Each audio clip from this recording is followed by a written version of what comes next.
गुरुर्ब्रह्मा गुरुर्विष्णुर् गुरुर्ब्रह्मा गुरुर्विष्णुर् गुरुर्देवो महेश्वरः गुरुर्देवो महेश्वरः गुरुसाक्षात् परब्रह्म गुरुसाक्षात् परब्रह्म तस्मै श्री गुरवे नमः तस्मै श्री गुरवे नमः।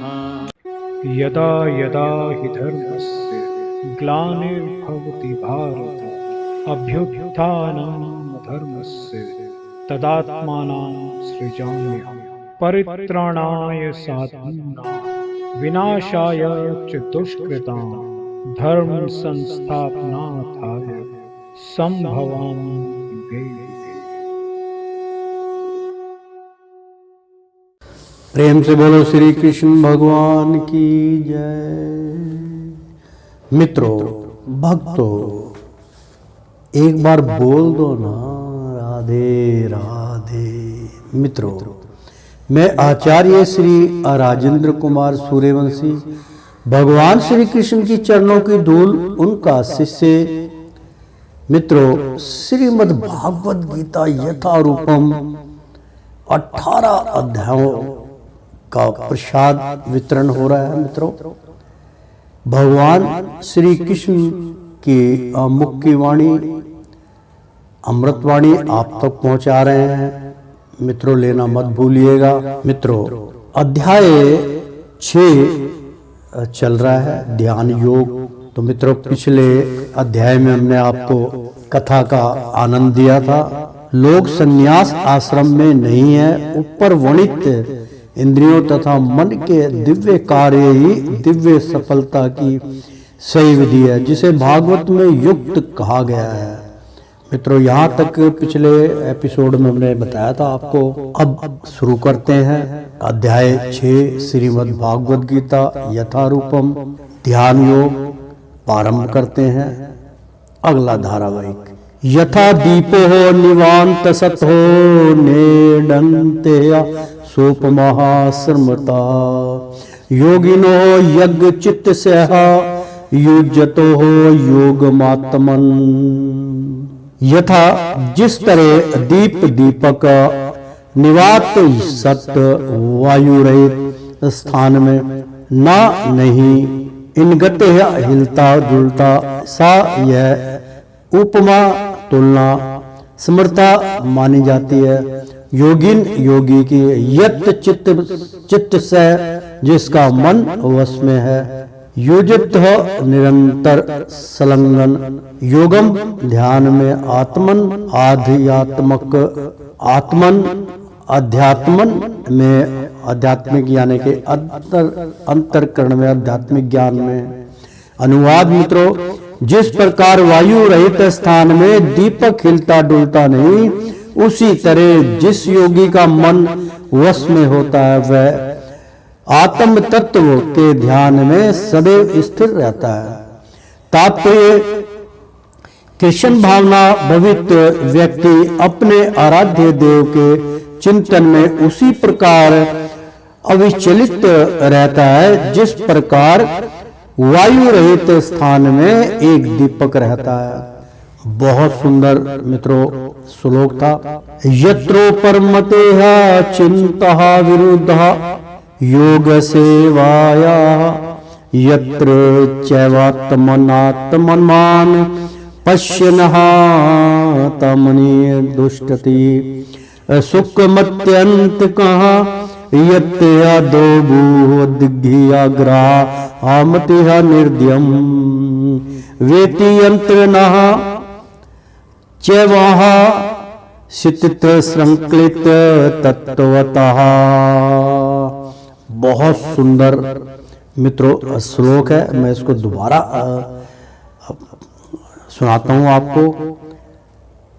यत्रो परमते चिंत विरुद्ध निरुद्र योग सेवाया यत्र चैवात्मानात्मना पर्शनीयातामनीय युतुय सतिः असुक मत्यन्तिकः यत्र दुबुद्धि ग्रहमति निन्द्रहाम वेति यंत्रः ना चैवाय स्थित श्रृण्वन्ति तत्वत् या लब्धवः चांपर लाभमा मन्यते अनाधिकः तत् तत् यस्मिन् स्थितो न दुखेन गुरुणापि अविचलते ता विधादादुखंस योग वियोग योग संज्ञातम।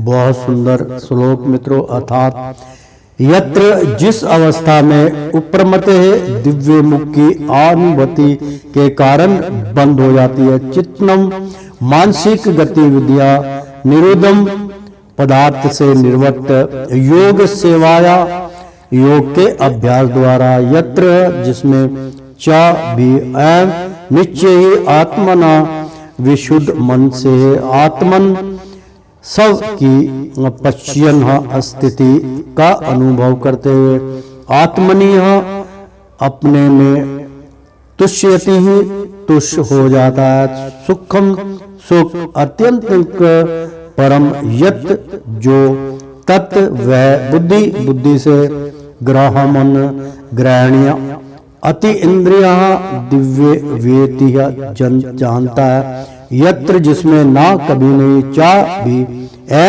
निश्चय आयम यह स्थिति चलती हटता है अतत्वत सत्य से यम जिसको लब्धवा प्राप्त करके चा तथा आपरम अन्य कोई अलाभम लाभ मनते मानता है ना कभी नहीं अधिकम अधिक तत् उससे यास्मिन जिसमें स्थित होकर ना कभी नहीं दुखेन दुखों से गुरुणा अपि अत्यंत कठिन होने पर भी विचरालत है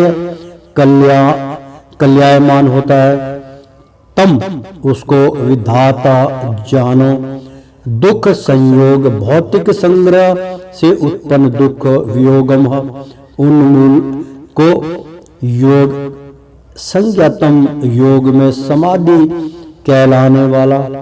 अनुवाद बहुत सुंदर मित्रों श्लोक था। सिद्धि की अवस्था में जिसे समाधि कहते हैं मनुष्य का मन योग अभ्यास के द्वारा भौतिक मानसिक क्रियाओं से पूर्णतः सहमित हो जाता है। इस सिद्धि की विशेषता यह है कि मनुष्य शुद्ध मन से अपने को देख सकता है और अपने आप में आनंद उठा सकता है।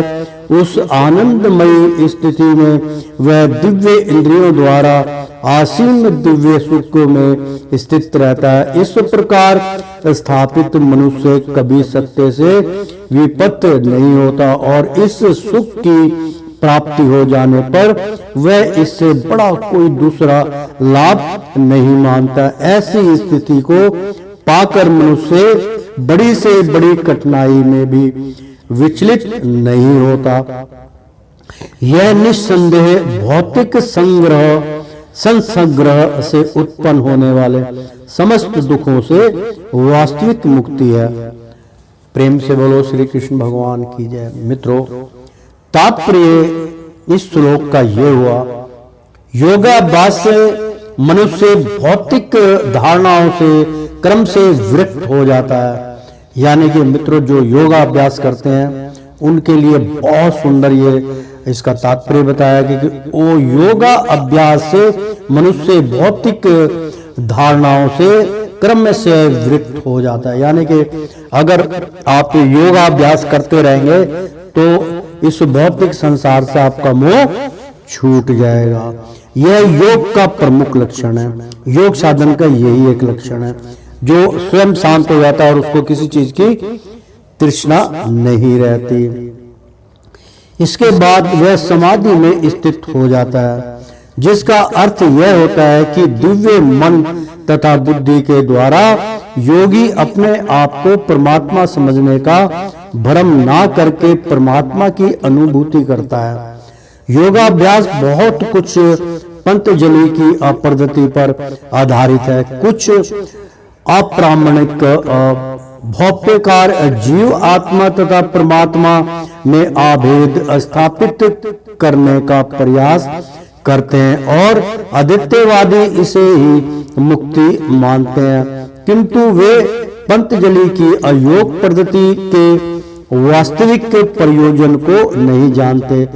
पंतजलि पद्धति में ये पंतजलि मतलब 5 तत्वों की बात होती है मित्रों। यहाँ पद्धति में दिव्य आनंद को स्वीकार किया गया है, किंतु अद्वैतवादी इस दिव्य आनंद को स्वीकार नहीं करते, क्योंकि उन्हें भ्रम है कि इससे कहीं उनके अद्वैतवाद में बाधा ना उपस्थित हो जाए। अद्वैतवादी ज्ञान तथा ज्ञाता के दैत्य को नहीं मानते, किंतु इस श्लोक में दिव्य इंद्रियों द्वारा अनुभूत दिव्य आनंद को स्वीकार किया गया है। इसकी पुष्टि योग पद्धति के विख्यात व्याख्याता पंतजलि मुनि ने भी की है।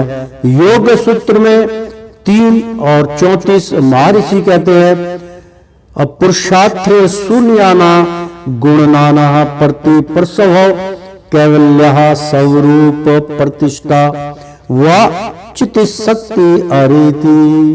यह चित्त शक्ति या आंतरंगा शक्ति दिव्य है। पुरुषार्थ का तात्पर्य धर्म अर्थ काम तथा अंत में परमात्मा से दातन्य में या मोक्ष है। अद्वैतवादी परमात्मा से इस तदात्म में को कैवल्यम कहते हैं, किंतु पंतजलि के अनुसार कैवल्यम वह अंतरंगा या दिव्य शक्ति है जिससे जीव आत्मा अपने स्वरूप से अवगत होता है। भगवान चैतन्य के शब्दों में यह अवस्था चेतो दर्पण मार्जनम अर्थात मन रूपी अमलिन दर्पण का मंजन शुद्धि है। यह मार्जन वास्तव में मुक्ति या भवम हाद वग्रह निर्वापणम है। प्रामाणिक निवारण सिद्धांत भी इस नियम के समान है। भागवत में 2:10-6 में इसे स्वरूण प्रेण अवस्थिति कहा गया है। भागवत गीता के इस श्लोक में भी इसी की पुष्टि हुई है। निवारण के बाद आध्यात्मिक कार्यकलापों या भागवत भक्ति की अभिव्यक्ति होती है, जिससे कृष्ण भावनामृत कहते हैं। भागवत के शब्दों में स्वरूपेण व्यवस्थित जीव आत्मा का वास्तविक जीवन यही है। भौतिक दूरपण से आध्यात्मिक जीवन के कलमश युक्त होने की अवस्था माया है। इसी भौतिक दूषण से मुक्ति का अभिप्राय यही होता है कि जीव आत्मा की अमूल दिव्य स्थिति का निवास नहीं है। पंतजलि भी इसकी पुष्टि इन शब्दों से करते हैं। कैवल्य स्वरूप प्रतिष्ठा वंचित शक्ति रीतिहा, यह चिति शक्ति या दिव्य आनंद ही वास्तविक जीवन है। इसका अनुमोदन वेदांत सूत्र 1:12 में इस प्रकार हुआ है। आनंद मयोज भयास्ता, यह चित्त शक्ति ही योग का परम लक्ष्य है और भक्ति योग द्वारा इसे सरलता से प्राप्त किया जाता है। भक्ति योग का विस्तृत विवरण 7वें अध्याय में किया जाएगा। इस अध्याय में वर्णित योग पद्धति के अनुसार समाधियां 2 प्रकार की होती है, संप्रज्ञात तथा असंप्रज्ञात समाधि। जब मनुष्य विभिन्न दार्शनिक शोधों के द्वारा दिव्य स्थिति को प्राप्त होता है तो यह कहा जाता है कि उसे संप्रज्ञात समाधि प्राप्त हुई है। असंप्रज्ञात समाधि में संसारी आनंद से कोई संबंध नहीं रहता, क्योंकि इसमें मनुष्य इंद्रियों से प्राप्त होने वाले सभी प्रकार के असुखों से परे हो जाता है। इस बार इस दिव्य स्थिति को प्राप्त कर लेने पर योगी कभी उससे डिगता नहीं। जब तक योगी इस स्थिति को प्राप्त नहीं कर लेता तब तक वह असफल रहता है। आजकल के तथा कथित योगाभ्यास में विभिन्न इंद्रिया सुख सम्मिलित है, जो योग के सर्वथा विपरीत है। योगी होकर यदि कोई मैथुन तथा मादक द्रव्य सेवन में अनुरक्त होता है तो वह उपहासजनक है। यहाँ तक कि वे योगी योग के सिद्धियों की प्रति आकृष्ट रहते हैं, वे भी योग में आरूढ़ नहीं रह जा सकते। यदि योगी जन योग की आनुषंगिक वस्तुओं के प्रति आकृष्ट है तो उन्हें सिद्ध अवस्था प्राप्त हुई नहीं कहा जा सकता। जैसा कि इस श्लोक में कहा गया है, अतः जो व्यक्ति आसनों के प्रदर्शन या सिद्धियों के चक्कर में रहते हैं उन्हें यह समझ लेना चाहिए कि इस प्रकार से योग का मुख्य उद्देश्य ही समाप्त हो जाता है। इस युग में योग की सर्वोत्तम पद्धति कृष्ण भावना अमृत है, जो निराशा उत्पन्न करने वाली नहीं।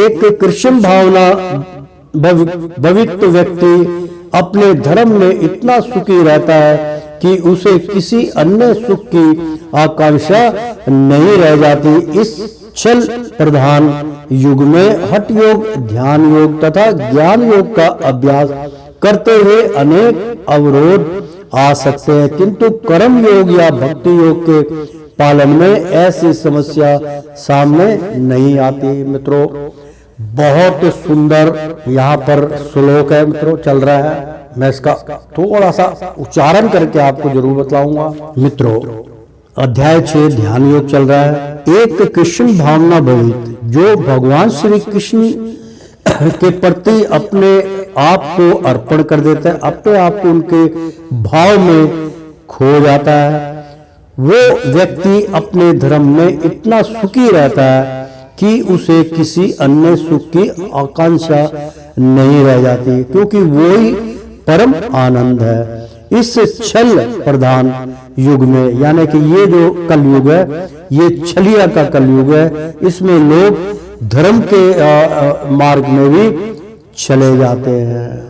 तो प्रधान युग में हठ योग। इस युग में आपको क्या क्या योग प्राणी साधते हैं। हठ योग मतलब किसी भी चीज का, किसी भी योग का हट कर लेना कि चाहे कुछ भी हो जाए। मैंने जो है, जब तक भगवान हरि महाराज मेरे साथ बैठ के खाना नहीं खाएंगे तब तक मैं खाना नहीं खाऊंगा। मैं प्रण करता हूं कि मैं इतने वर्ष तक जो है या इतने दिनों तक मैं उपास रखूंगा। मैं इसको कहते हैं मित्रों हठ योग। ध्यान योग जो अष्टांग योग द्वारा या फिर पद्म आसन द्वारा अपनी त्रिकुटी में, दोनों भावों के बीच में त्रिकुटी में अपने नेत्र को केंद्र कर लेता, आधे नेत्र बंद हो जाते हैं। ध्यान में केवल भगवान का ही ध्यान करता है। ध्यान योग में दो बातें होती मित्रों, कि एक तो जिन्होंने नाम दान की दीक्षा ले रखी है वो अपने नाम दान को जो ध्यान योग द्वारा सुमरन करते हैं, या फिर ध्यान योग में मैं एक बहुत सरल और उत्तम विधि बतलाता हूं आपको। ध्यान योग में भगवान की आपने बहुत ही अनेकों मतलब जो है प्रतिमा देखी है मंदिरों में। जो आपको सबसे सुंदर मन को भाती है भगवान की ये चीज, तो केवल भगवान के चरणों का ध्यान कीजिए आप। अगर संपूर्ण रूप से ध्यान करोगे तो चले जाओगे, वो आपके अंदर सूक्ष्म जो है वो रूप धारण कर करके आपके सामने आएगा, मिथ्या हो जाएगा। ध्यान योग में सिर्फ भगवान विष्णु नारायण के चरणों का ध्यान कीजिए, माँ राधा के चरणों का ध्यान कीजिए, माँ दुर्गे का चरणों का ध्यान कीजिए। चरण में ही स्वर्ग है, चरण में ही गंगा बसती है मित्रों। इसलिए ध्यान योग में भगवान की शरणागत का आप ध्यान कीजिए, सबसे उत्तम और सबसे सरल। जब भी आंखें मूंदे आप बिल्कुल भगवान के चरणों के दर्शन कीजिए। इसको कहते हैं ध्यान योग। ये ध्यान योग ही चल रहा है, पाठ्यक्रम ध्यान योग है मित्रों। तथा ज्ञान योग का अभ्यास, यानी कि ज्ञान योग क्या है? ज्ञान योग जो आपके ज्ञान द्वारा, आपकी समझ के द्वारा, आपकी बुद्धि के द्वारा कि यार मैं इस जल में, ये बर्फ में पिघली हुई जल है, इसके अंदर मैं गले तक खड़ा होकर भगवान का सुमरन करूं। तो जब शरीर ही नहीं रहेगा तो आप सुमरन कहां करेंगे? आपके पास वो विद्या, योग विद्या नहीं है जिससे आप अग्नि उत्पत्त कर लें, वो बहुत बड़ी विद्या होती है मित्रों। तो ज्ञान योग का मतलब कि आपको समझ है, अपना सुख हर चीज आप ज्ञान के द्वारा सोच के समझ के ये मेरा सुमरन का समय है। अपने ज्ञान को इस्तेमाल कीजिए, भगवान का भजन कीजिए, अपना समय का व्याकुलता समय की जो है कदर कीजिए। और एक समय ज्ञान योग के द्वारा आप अपना जो है कि आपका ज्ञान कहता है कि भाई मैं तो श्रीमद् भागवत गीता में अपने ज्ञान को संपर्क में साधूंगा। तो उस तरीके से ज्ञान योग कीजिए कि आप ज्ञान योग में आप किसी को प्रवचन भी सुना सकते हैं, वो भी ज्ञान योग है। आप भगवान की आप विलीन भगवान की भक्ति की बात करते हैं, वो भी ज्ञान योग है, वो भी एक योग कहलाता है। का अभ्यास करते हुए अनेक अवरोध आ सकते हैं, यानी कि उसमें कई रुकावटें आ सकती हैं। किंतु मतलब देखो इसमें बतलाया गया मित्रों, इस युग में ये छल कपट का युग है। हठ योग करो, आप ध्यान योग करो तथा ज्ञान योग करो का अभ्यास करते हुए इसमें अनेक रुकावटें आ सकती है, ठीक है। परंतु किंतु कर्म योग या भक्ति योग के पालन में ऐसी समस्या सामने नहीं आती मित्रों। बहुत सुंदर कि कर्म योग या फिर भक्ति योग दोनों ही सही है। आप जो कर्म करते हैं वो भक्ति योग के द्वारा कीजिए। जब कर्मी भक्ति योग के द्वारा आप करेंगे तो उसमें निस्वार्थ भाव आ गया ना कि भाई ये कर्म क्यों कर रहे हो, तो मैं भक्ति के लिए कर रहा हूं भाई, मैं इसमें कमाई के लिए थोड़ा कर रहा हूं। तो अपने आप निस्वार्थ भाव से भक्ति हो गई ना। तो कर्म योग या भक्ति योग के पालन में ऐसी समस्या सामने नहीं आती। जब तक यह शरीर रहता है, जब तक यह शरीर रहता है तब तक शरीर की आवश्यकताओं आहार, अनिद्रा, भय तथा मैथुन को पूरा करना होता है। किंतु जो व्यक्ति शुद्ध भक्ति योग में अथवा कृष्ण भावनामृत में स्थित होता है वह शरीर की आवश्यकताओं को, जो भी आवश्यकताओं को की आप पूर्ति करते समय इंद्रियों को उत्तेजित नहीं करता। प्रयुक्त वह घाटे के सौदे का सर्वोत्तम उपयोग करके जीवन की अन्य नितांत आवश्यकताओं को अस्वीकार करता है और कृष्ण भावना अमृत में दिव्य असुख भोगता है। वह दुर्घटनाओं, रोगों, अभावों और यहाँ तक कि अपने अप्रियजनों की मृत्यु जैसी आपातकालीन घटनाओं के प्रति भी निरपेक्ष रहता है। किंतु कृष्ण भावनामृत या भक्ति योग संबंधी अपने कर्मों को पूरा करने में सदैव असचेष्ट रहता है। दुर्घटनाएं उसे कर्तव्य पथ से विचलित नहीं कर पाती, जैसा कि भागवत गीता में 1 और 14 अध्याय में कहा गया है कि आगमा पायन्यो सा नित्या संता सिद्धि अति अच्छत्स भारतः। वह इन पार्श्विक घटनाओं को सहता है क्योंकि वह यह भली भांति जानता है कि ये घटनाएं ऐसे ही आती जाती रहती हैं और इनमें उनके कर्तव्य पर कोई प्रभाव नहीं पड़ता। इस प्रकार वह योग अभ्यास में परम सिद्धि प्राप्त करता है। प्रेम से बोलो श्री कृष्ण भगवान की जय। सा निश्चयेन योक्तव्यो योगस्य निवर्णः चेतसा असंकल्प प्रभावांकः मस्तः कर्तवा सर्वान् शेषतः मन सर्वेन्द्रियन् ग्रामान् विनियम असमन्वन्तः। सा उस निश्चय दृढ़ विश्वास के साथ योक्तव्य अवश्य अभ्यास करें। योग पद्धति अन्य वीण चेतसा विचलित हुए बिना संकल्प मनोधर्म से अप्रभावान उत्पन्न कमान भौतिक इच्छाओं को तत्कत्वा त्याग कर सर्वान समस्त अशेषत पूर्णतः मनसा मन से एवं निश्चय इंद्रियां ग्रामन इंद्रियों के असमूह को विनियम में वश में करके असम तत्व सभी ओर से अनुवाद। मनुष्य को चाहिए कि संकल्प तथा श्रद्धा के साथ योग अभ्यास में लगे और पथ से विचलित ना हो। उसे चाहिए कि मनोधर्म से उत्पन्न समस्त इच्छाओं को निर्वाद रूप से त्याग दे और इस प्रकार मन के द्वारा सभी ओर से इंद्रियों को वश में करे। मित्रों, बहुत सुंदर यहाँ पे तात्पर्य बतलाया गया है। मैं बार बार उल्लेख करता हूँ क्योंकि जब इसमें वाणी के अंदर वो सब जो है ज्ञान प्रदान किया जाता है तो इसमें जो है साधारण प्राणी है, सीधे साधे हैं लोग, वो इसको बहुत कठिन समझते हैं कि जो इसके अंदर श्लोक बतलाए जा रहे हैं बहुत कठिन, हम इसको कैसे करेंगे।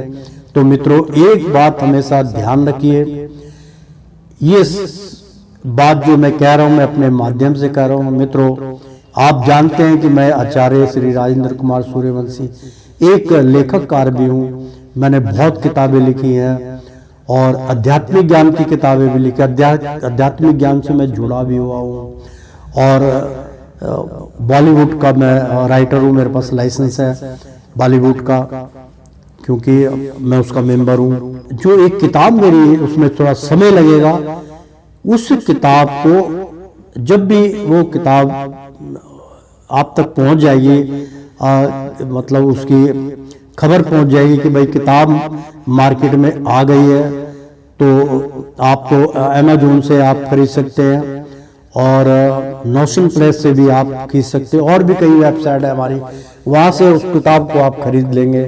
तो हमारी वो पुस्तक बहुत महत्वपूर्ण है आपको ज्ञान प्रदान करने के लिए कि वास्तव में कैसे उस स्थिति को प्राप्त किया जाए, वो हमारी किताब में आपको सहज ही मिलेगा।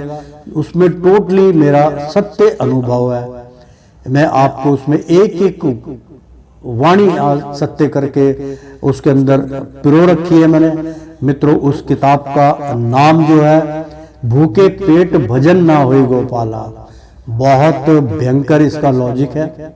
मित्रों, इस किताब को पढ़ना मत भूलिए, इतना साधारण नहीं है ये कि क्योंकि इस वाक्य का डेफिनेशन भी अर्थ वाक्य निकालना भी बहुत कठिन है मित्रों, लेकिन उस पुस्तक के माध्यम से आपको सहज ही ज्ञान प्राप्त हो जाएगा।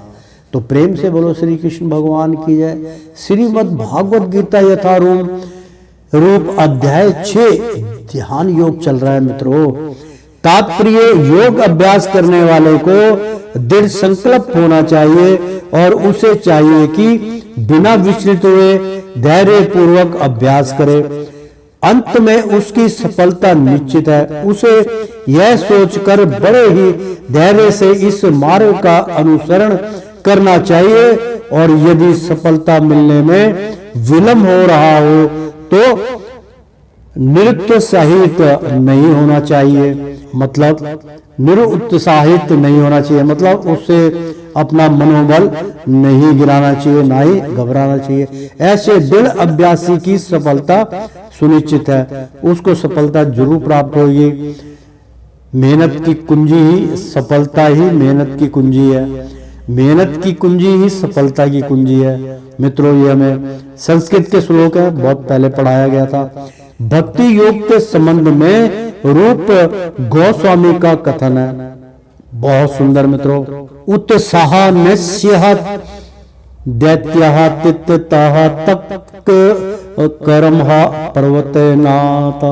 बहुत सुंदर मित्रों, मैं इसका एक बार फिर उच्चारण करके बतलाता हूँ आपको। उत्साह निश्चर्य दैत्यार्थ तत्कर्म पर्वतनाथ, मतलब बिना संकोच इसको कर्म को कीजिए।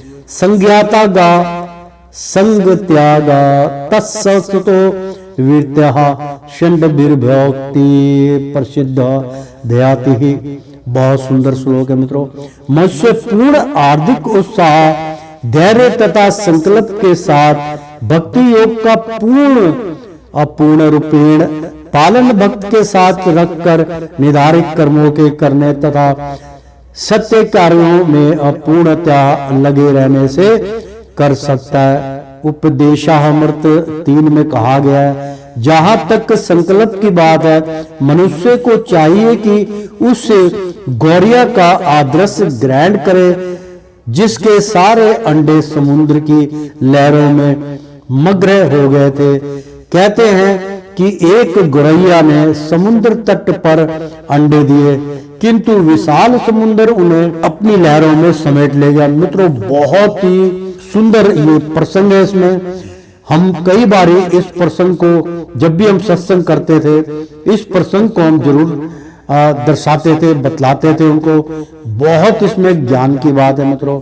मैं इसको अब दोबारा से जो है इसको मैं बतलाता हूं कि उपदेशामृत 3 में कहा गया था। ये जो उदाहरण है बहुत सुंदर, इसको ध्यान से सुनिए। जहां तक संकल्प की बात है, मनुष्य को चाहिए कि उस गौरैया जानते जो लगभग जो है लुप्त हो सकी है, हो गई है। हमारे घरों में जो घोंसला बनाते थे, तो हम जब भी सफाई करते थे, गौरैया के अंडे बच्चे सब बाहर फेंक देते थे। वो क्रोधित होके यहाँ से लुप्त हो गई है।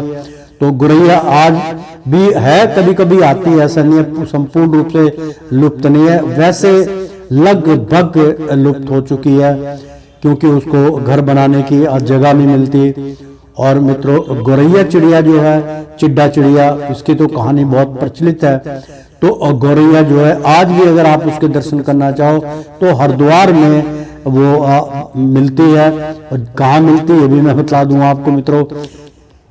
कार जो पार्किंग है वहां पे आप कार पार्किंग कीजिए, उसके साथ में जो है गंगा है, उसके आसपास आप देखेंगे वो गौरैया आपको मिलेगी। तो गौरैया का आदर्श ग्रहण करें जिसके सारे अंडे समुद्र की लहरों में मग्न हो गए थे। कहते हैं कि एक गौरैया ने समुद्र तट पर अंडे दिए, किंतु विशाल समुद्र उन्हें अपनी लहरों में समेट ले गया। इस पर गौरैया अत्यंत शुद्ध हुई, मतलब बहुत बेचारी छटपटा गई, और उसने समुद्र से अंडे लौटा देने के लिए कहा, किंतु समुद्र ने उसकी प्रार्थना पर कोई ध्यान नहीं दिया। अतः उसने समुद्र को सुखा डालने की ठान ली। वह अपनी नन्ही सी चोंच से पानी उलझने लगी। सभी उसके इस असंभव संकल्प का उपहास करने लगे। उसके इस कार्य की सर्वत चर्चा चलने लगी। तो अंत में भगवान विष्णु के विराट वाहन पक्षी राज गरुड़ ने यह बात सुनी। उसे अपनी इस नन्ही पक्षी बहन पर दया आई और उसने उसकी सहायता करने का वचन दिया।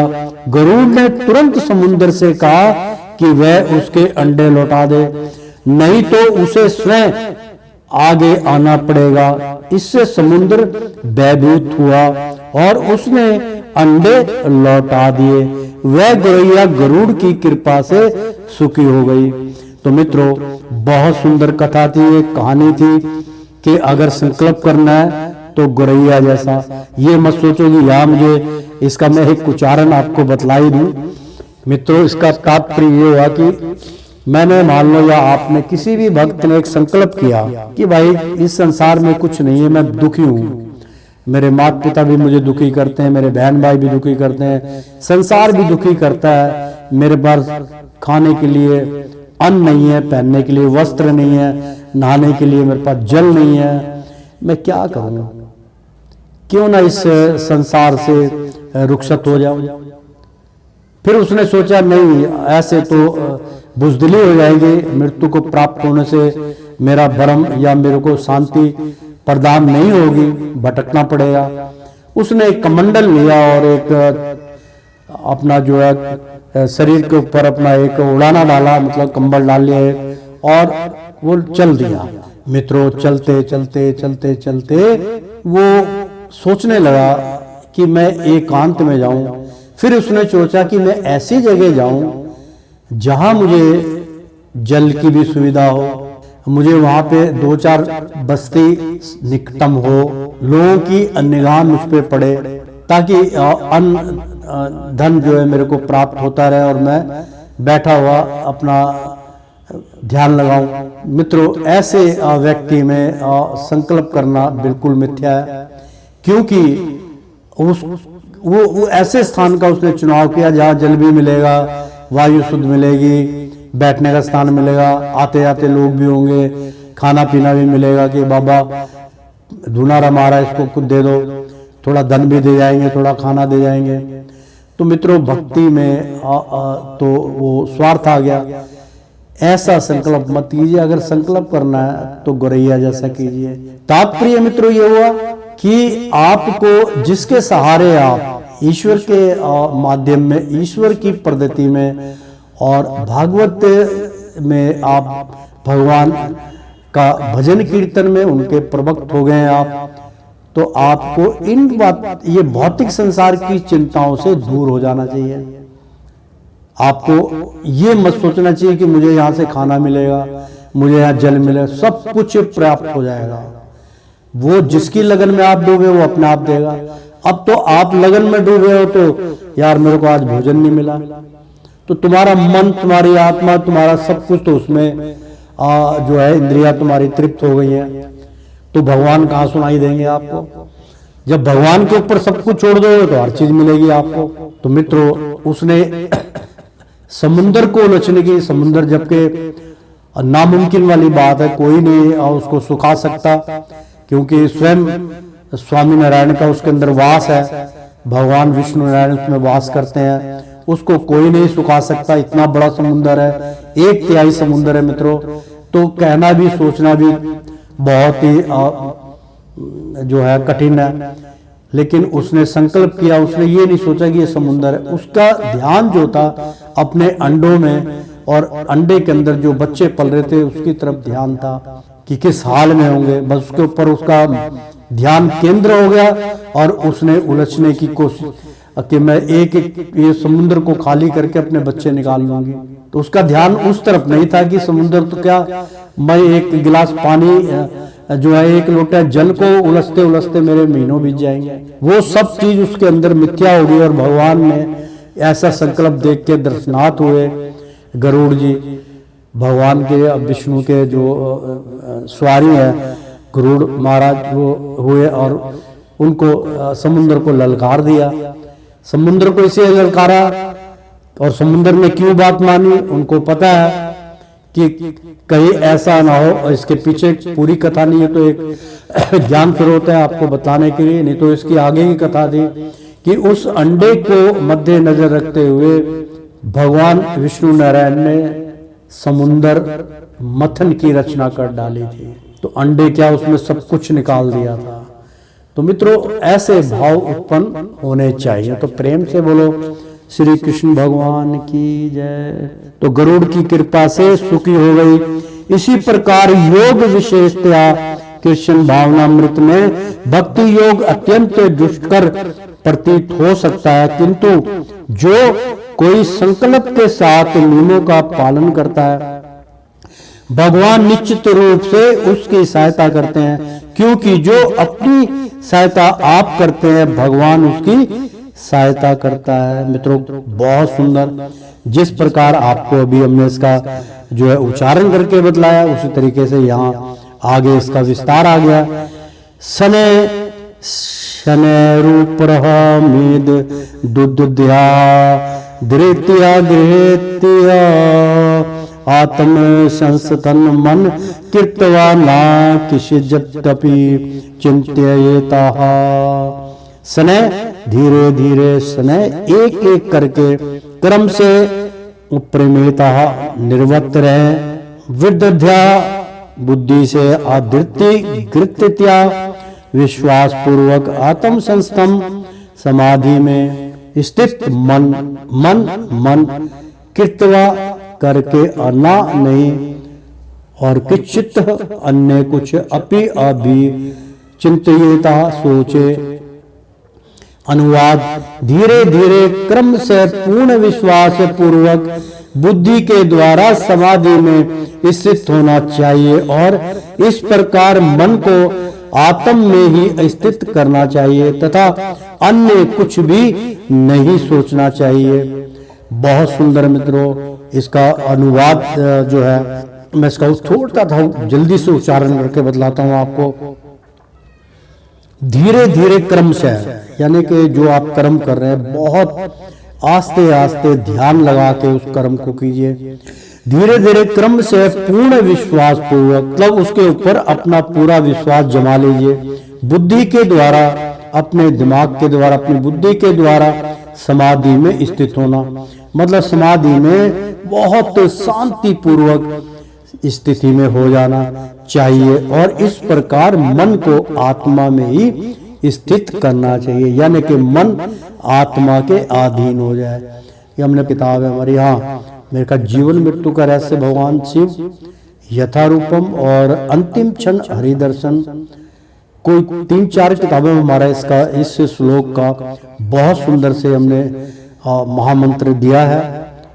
हाँ, इस महामंत्र में हमने जो हमारी एक पुस्तक थी मित्रों, ग्वाला गिरधारी लाल की आध्यात्मिक कथा, उसमें भी इस मंत्र का हमने उच्चारण किया था, लेकिन उस वक्त हमने गीता के माध्यम से नहीं किया था। ये गीता ज्ञान भगवान श्री कृष्ण स्वयं हमें देते हैं, वो ही हम आपको प्रसाद बांट देते हैं। तो ये बहुत सुंदर इसके अंदर ये ज्ञान की बात है कि चाहिए और इस प्रकार मन को आत्मा में ही स्थिर रखना चाहिए। मतलब पूरा संपूर्ण अलग है, लेकिन अपने मन को आत्मा के साथ जोड़ दीजिए तथा अन्य कुछ भी नहीं सोचना चाहिए। तात्पर्य, समुचित विश्वास तथा बुद्धि के द्वारा मनुष्य को धीरे धीरे सारे इंद्रियां कर्म करने बंद कर देने चाहिए। यह प्रत्याहार कहलाता है। मन को विश्वास, ध्यान तथा इंद्रिया निवृत्ति द्वारा वश में करते हुए समाधि में स्थिर करना चाहिए। उस समय देहात्म बुद्धि में अनुरक्त होने की कोई संभावना नहीं रह जाती है। दूसरे शब्दों में, जब तक इस शरीर का अस्तित्व है तब तक मनुष्य पदार्थ में लगा रहता है, किंतु उसे इंद्रिया तृप्ति के विषय में नहीं सोचना चाहिए। उसे परमात्मा के आनंद के अतिरिक्त किसी अन्य आनंद का चिंतन नहीं करना चाहिए। कृष्ण भावनामृत का अभ्यास करने से यह अवस्था सहज ही प्राप्त की जा सकती है। मित्रों, बहुत सुंदर चल रहा है ध्यान योग। यतो यतो निश्चलति मन सर्च लामसित्रम तत्सतो नियम अन्यम यतः दातमन एवा वंसा नयतः।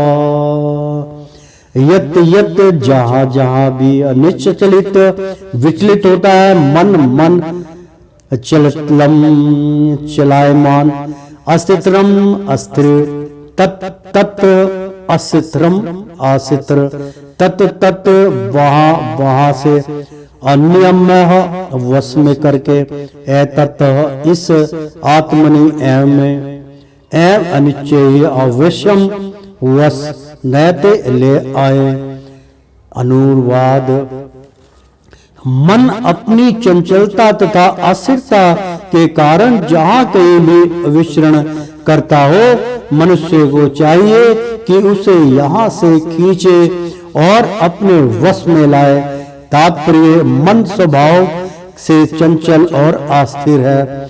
किसी स्वरूप प्रसिद्ध योगी को मन को वश में लाना होता है, उस पर मन का अधिकार नहीं होना चाहिए। जो मन को तथा इंद्रियों को भी वश में रखता है वह गोस्वामी या स्वामी कहलाता है, और जो मन के वशीभूत होता है वह गोदास अर्थात इंद्रियों का सेवक कहलाता है। गोस्वामी इंद्रियां सुख के अमानक से विग्रह होता है। दिव्य इंद्रियां सुख वह है जिसमें इंद्रियां ऋषिकेश अर्थात इंद्रियों के स्वामी भगवान कृष्ण की सेवा में लग रहती हैं और लगी रहती हैं। शुद्ध इंद्रियों के द्वारा कृष्ण की सेवा ही कृष्ण चेतना या कृष्ण भावनामृत कहलाती है। इंद्रियों को पूर्ण वश में लाने की यही विधि है। इससे भी बढ़कर बात यह है कि यह योग अभ्यास की परम सिद्धि भी है।